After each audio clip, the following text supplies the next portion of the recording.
Sweet. Yay. All right. Well, let's get to it. I'm sure we'll catch a lot of people on the replay. So, a couple quick announcements. First announcement is the deadline to sign up for the Maryland event is tomorrow. So, by the end of the day tomorrow, that's the deadline. If you are not signed up, these events, even though we had to make some changes, are going to be as good as ever. I mean, the coaching team spent a bunch of time last week putting together the things that we're going to do and working on the details. And like, we cannot wait. And so it's still going to be amazing and fun. And I just wanted to encourage those of you who are local, if you were like, man, I really wanted to get away from my family and have like a retreat. And so I'm bummed because now I have no excuse to do that. You can still have an excuse to do that. So you can get yourself a place with the money that we refund and just give yourself the peace and quiet of, staying by yourself and having your own bed and having your own TV and all of that stuff. And so if you paid in full for the original version of the event, you can expect those refunds to come in the next week or so. It takes a little bit to process, but like I said, if you are like, man, I really wanted to get away from my normal for overnight, you still can do it. Sometimes it's really nice to stay in a hotel room by yourself. And we'll all be close by doing all the things. So don't forget, the deadline is tomorrow to sign up for Maryland event. So I'm going to put the Maryland registration link in the chat box. And I'll have Brooke share it tomorrow when she shares this call with you guys tomorrow. So that if you are thinking about it and you did not do it, there is the link. Because we're not able to host people overnight, it is more affordable now. It's $3.99 as opposed to $6.99. And we're still doing all of the same things. It's going to be amazing. The food, all the events are still the same. So check that out. And I think that's it for announcements. Yes, I believe so. Tonight's topic, I know we've spent the past few weeks talking a lot about food. So we've really broken down a lot of the pieces of Fitme Plate and talked about them in detail and kind of given you some more education around it so that you feel like, not only are you just doing it, but you understand it. You can like mix and match and make it work better because you get the concept behind it and you up your game. And so we've talked about food prep. We've talked about all of the components on the Fitme Plate. And I wanted to shift gears a little bit this week and talk about movement and give you a little bit of the same kind of education and background around movement as we have with food. Now, I want to make a challenge to everybody. We did this a year ago. So a year ago in October, we did 10K every day. And it was for the month of October and pretty much everybody was on it. I mean, and that was the beginning of a lot of people's streaks that went on for a long time, but it started in October. And so I am going to challenge everybody in Fitme to 10K every day for September, but I wanted to give you more background about why. So I was listening to a podcast with one of the trainers that I respect the most. His name's Brian Borstein. So, Natika, I'm jealous of your bag of spinach. We are out of spinach and I need some to finish my food prep tonight. I'm getting some before the night's over. So Brian Borstein was on a podcast. And again, if you don't know who he is, he's just like a really incredible personal trainer, nutritionist. He's just a big thinker in the space. I respect him quite a bit. And I was listening to him on a podcast and he was talking about nutrition and exercise and what his experience was doing a bodybuilding competition. So he thought back to this time that he did a bodybuilding competition, which was out of the normal for him because he was actually much more of like a CrossFit kind of guy and a weightlifter and a sports kind of guy, but he did a bodybuilding competition and he talked about how much cardio he did. He did all of this cardio, high intensity training, that kind of stuff. He would just do endless, sprints. He would do endless time on, the stair stepper, all of those things, and he also, was dramatically under eating because of him competing in the bodybuilding competition. That's kind of what you do. You diet hardcore and you do loads and loads of cardio. Well, he talked about how after that, his metabolism was like wrecked for a long time. It really did a number on him and his hormones, all of the things, that kind of extreme approach. And, now years later, as he still works with people who are regular people like us, just doing the thing, trying to feel good in their body, trying to be healthy, trying to build more muscle and burn body fat and feel good in our clothes, all those things. He talked about the power of walking. So they asked him a question. They're like, so what's your secret sauce recommendation for helping people, if they're trying to lose weight or if they're trying to burn body fat? And he's like, walking, not like crazy cardio, not anything that's, super intense, even though that has its place. And like we've talked about, workouts have a place. They have a really important place. But in terms of just what is good for our overall health, walking is key. And here's one of the reasons why, because most of us, if you were to go for a 1 mile walk, you are neither beat up, tired, extra hungry, sore, or can't sleep, from that walk. So you are not having a big recovery debt from walking. Now, if a bunch of you guys do CrossFit, I do CrossFit. If you do a kick in your face CrossFit workout, you may be tired the whole rest of your day. You're talking about that workout. And then the next day you're talking about that workout because you're sore. You may be hungrier, right? All that is good and none of it's bad. Cause again, CrossFit has a lot of benefits, building muscle, all the things, right?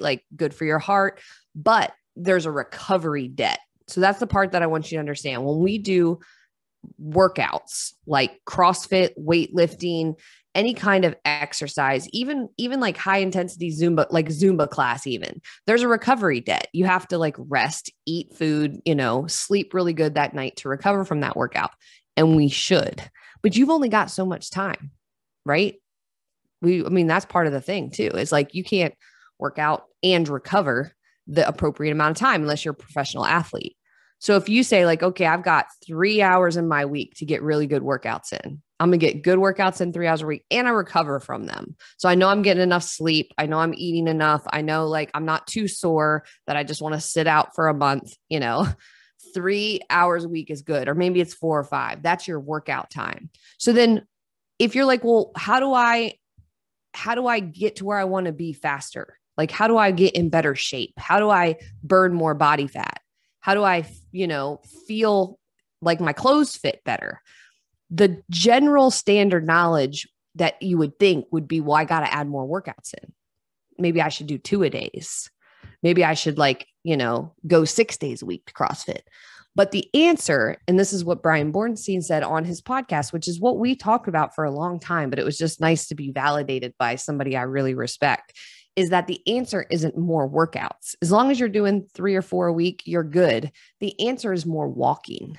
So adding 2,000 to 3,000 steps a day is usually enough to tip you into the direction that you want to go. So if you are plateaued, adding 2,000 to 3,000 steps can be what pushes you over. Now, this varies person to person, but if you're starting out at 4,000 or 5,000 steps, my challenge to you, if 10,000 is too many for the month of September, because again, we're going to play this 10K everyday game, but it's not all or nothing. It's not 10K or I don't get to play. That doesn't work. And so if you're starting at 3,000 or 4,000 steps because you're mostly sitting at the computer all day, or you've got, little ones that you're sitting with them all the time, I want you to shoot to add 2,000 to 3,000 steps. If you're sitting at 6 to 7, I'm going to challenge you the same thing. Add 2,000 to 3,000 steps, which should get you close to 10. If you're at 10 and you've been at 10 for a long time and you're not really doing anything anymore, you get 2 choices. If you're already a 10K every day, always person, you either get to put on a weight vest, which increases your sort of demand for doing it. Nothing insane, right? But if you put on a 15-pound weight vest, that changes that walk quite a bit. Or you get to go further. You get to pick. And you don't have to wear your weight vest all day. That would be silly. But I'm just talking about for your intentional walking. So doing just this thing that doesn't require a lot of recovery. That's not going to make you super sore. That's not going to make you slow down the rest of the day. This can make a really big difference. And even if your goal isn't weight loss, if your goal is just feeling healthy and feeling good, walking is one of the best things you can do for your overall health.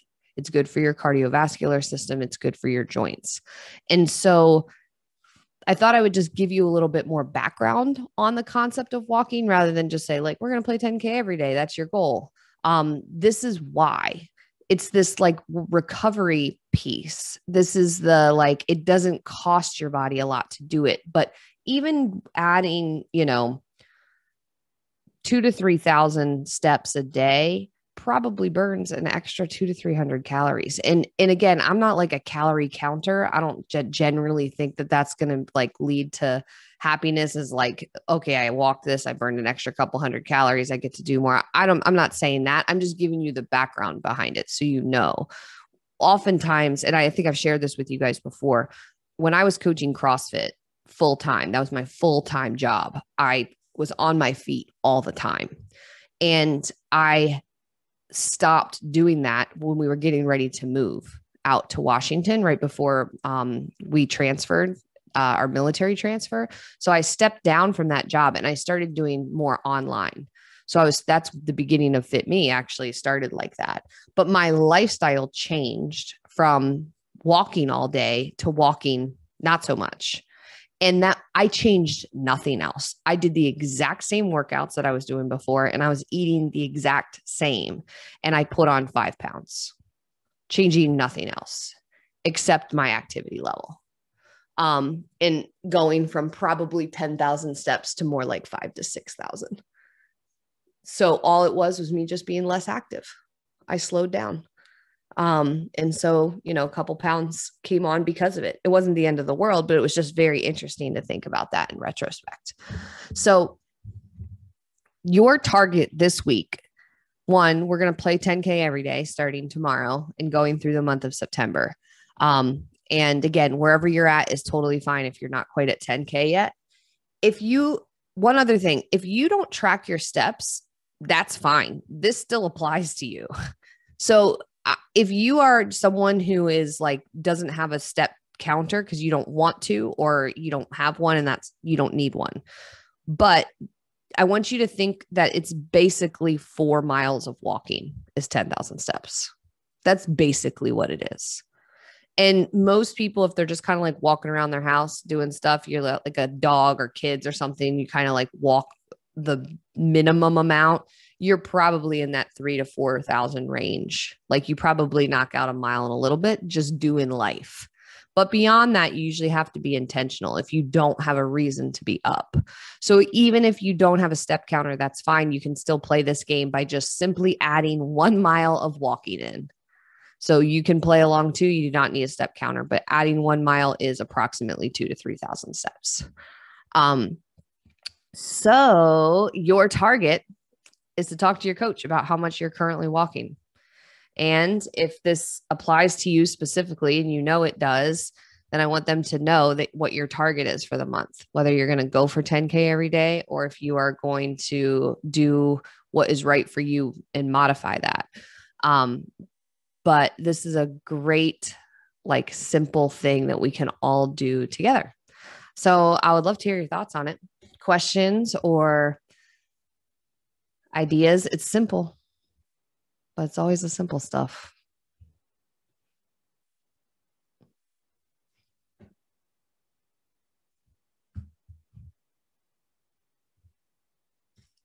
This one's too simple. So I have some thoughts. Okay. Yes, Katie. So I added in 10K every day at the beginning of August. I had been doing it for a while and then I let it go. And then Coach Molly was like, you got to do 10K every day to get the results I want. And so some things I've been doing, I pace everywhere. Like if Brandy is going to an appointment and I'm riding along, I will get out of the car and like do laps around the Rite Aid parking lot, the Wawa parking lot, the Giant parking lot, like always. I don't waste any time. Like there's no sitting. And I have a rule that if I'm on social media, I'm walking. So it could be like pacing my house or it can be like walking on the street. But my rule is social media equals walking. I love that rule. So like I watch Instagram stories while I'm walking. And if I'm Marco Poloing, I'm always walking, always walking. And the other thing is I do a lot of Zoom meetings. So I have Zoom on my computer. Like I sit there and do regular Zoom meetings. But if it's a meeting where I'm not taking notes and I'm not an active participant and I just have to be a listener, I put my AirPods in, I put Zoom on my phone, and I walk in Zoom. I think I like those because it doesn't sound like, again, it's not hurting you. There's like zero downside to doing it. It's just, are you being intentional about getting up to do it? Right. And plus social media is one of those ones where it's nice to like self-regulate anyway. Yeah. So I don't feel bad that I'm like doing a time suck on social media because I'm also getting steps. Yeah. I like that one. I actually have a similar rule with watching TV, but it's the opposite, but it's still good for you. If I'm watching TV, I'm sitting on the floor. And the reason is because when you sit on the floor, you stretch, you move, you like reach for your toes, you like shift your weight around. You tend to like automatically put your body in positions that you wouldn't. You flip over on your stomach, you like do stuff. So if you're that's my rule for watching TV. I like that, Katie. That's really good. And again, sounds like you've been very intentional about it. Molly Shay says she's walking right now.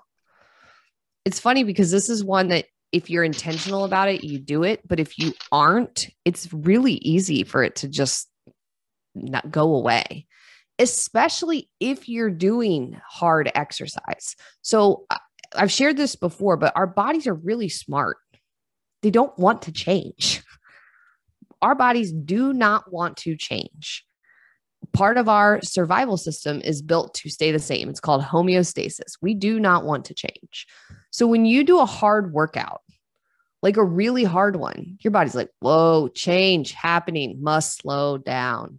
Let's rest. And you actually move less throughout your day. Now, the great thing about a workout is like there's so many other benefits. It outweighs it.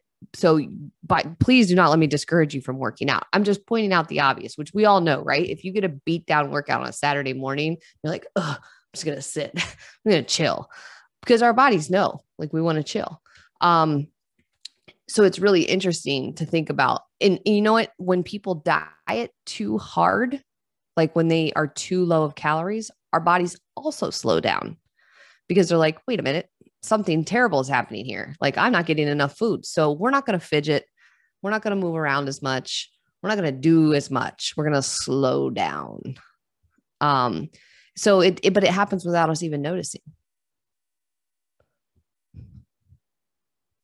Molly, are you pacing your house? I am pacing my house. But, I just got back to intentionally trying to get 10K every day. And I find if first thing in the morning, I go for a 15-minute walk, and then either in the afternoon or right after dinner, I go for another 10 to 15-minute walk, I get my steps. Just intentionally walking in those little bits, the right early in the morning really helps kind of get the mind-body connection going. And I get vitamin D like right when I wake up. And it's nothing crazy, guys. I'm like pacing my driveway and the neighbor's driveway because my kid's sleeping. So it's not like I can go anywhere. But it's just 15 minutes. I'll listen to a podcast. I kind of bribe myself to get going. And then, like I said, I usually have to add 10 to 15 minutes later on in the day at some point. But just that time broken up, I've been hitting my 10K. So, yeah, it's not as hard as I thought it was going to be, like getting back to it. Mm-hmm. What gets hard is when you're like, oh, wait, it's 8 p.m. and I'm at 5K steps and I don't feel like walking anymore. I feel like sitting around because I'm tired. That's when it gets hard. So everything that we want to be intentional about, we should do as early as possible in our day.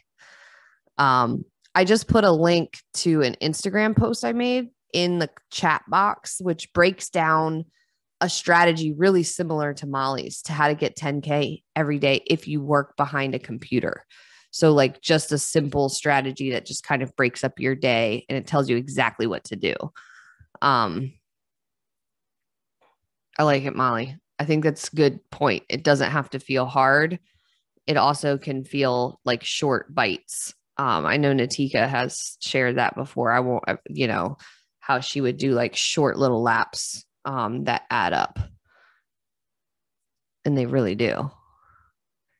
Another thing that was really interesting, I'm just sharing all the things I learned on this podcast because it's fascinating to learn this stuff, is that there's some evidence to show that a 10-minute walk after your biggest meal of the day actually impacts how your body like digests and uses the food. So if you need to pick, if you're like, where should I put my walk? Well, pick after your main meal of the day, whatever that is for you, and go for the walk right after it. And see how it feels. See how you feel like just across the board. Again, it's just kind of like an interesting fact. The actual science behind it is they said that your body partitions the macronutrients better, which means it uses the protein for muscle better. It uses the carbs for energy better. It uses the fat for your body functions better when you do a 10-minute walk immediately after you eat, which I thought was fascinating. But it makes sense. It always feels good to go for a walk after you eat. Can you link that podcast somewhere? Sure. Yeah, it was really good. Thanks. Yep, I will definitely share it. Leah, what you making? Are those frozen chicken breasts? This is the easiest thing on the planet. I'm going to share this later with you guys. Literally, I don't know who uses this. I'm not against this at all. Spray frozen chicken breast each side with this. Put on whatever seasoning you want and put it in the air fryer for like, I just put it like on the chicken leg setting and it's amazing. Do you have to split it halfway? Yeah, I do. I usually do. I always do that. Mine has that little timer where you can like press the half mark so it reminds you, and then I flip it over. I mean, literally, there's nothing easier than like taking frozen chicken breast out of the freezer, spraying it, putting this on, putting it in there. Do you spray it so the seasoning will stick? Yeah. I just Googled it. I was like, oh, I'm going to try that. It was really good. I've been doing a frozen chicken breast in my air fryer too, but if it's really thick, I end up having to cook it halfway and then just cut it right in half. And then I just open it up. Like I don't know what it's called. It's like the frozen breast tenderloins. So, they're fuller. They just kind of work better and they fit better in there. Mm-hmm. Yep. If you're doing food prep and I get to see it on here, I'm going to ask you about it. Sweet, guys. Does anybody else have any questions about walking, about the goal, the target for the week, or hitting 10K every day for the month? Well, good. It should be easy then. Judy, do you have a question or are you waving by? Hold on. I think you're muted. Hang on. I got to unmute you. Yeah, there you go. I think I need to get a step counter. I don't know how to avoid it. But I know I haven't been walking enough. 2 miles is not enough. To get 10K in, I need at least 3 miles, I think. Yep. Can you tell me? Yeah. So 10,000 steps is approximately 4 miles of walking. Oh my God. And so, but you, like we were talking about, you probably default to 1 to 2 just in your day. Like walk, I doubt it. Christy, okay. I love you. No, I sit on my ass a lot. I'm just saying. Well, there are some very inexpensive step counters. So you can get one that is like super cheap, like $30 kind of thing, all the way up to ones that are a couple $100. But I don't want to spend that much. Right. $30 bucks? Okay. Yeah, $30 to $40 on Amazon, like the Fitbit basic model would work. But they even have step counters that are just step counters. It would be good for you, Judy. I think that would be good to see. Yeah, I'd like that. Molly says she will hook you up. She says, Mom will talk. Okay. Good thought, though. I'm having the best Fitme plate as What are you we having? speak. It's almost 8:30 at night on Sunday. This is just sinful. I'm having grilled chicken breast, quinoa, salad with no salad dressing, and roasted Brussels sprouts. I mean, it is just wonderful. That's all I can tell you. I'm so hungry. It sounds amazing. It's good. It sounds really good. It's inspiring anybody who did not eat dinner yet to go do it. My goodness, yes. Well, guys, let's I'll start a 10K every day like thread in the group, so that because sometimes I can take over. So I'll start a thread so we can post stuff up in there as you do it. I love the accountability of this game.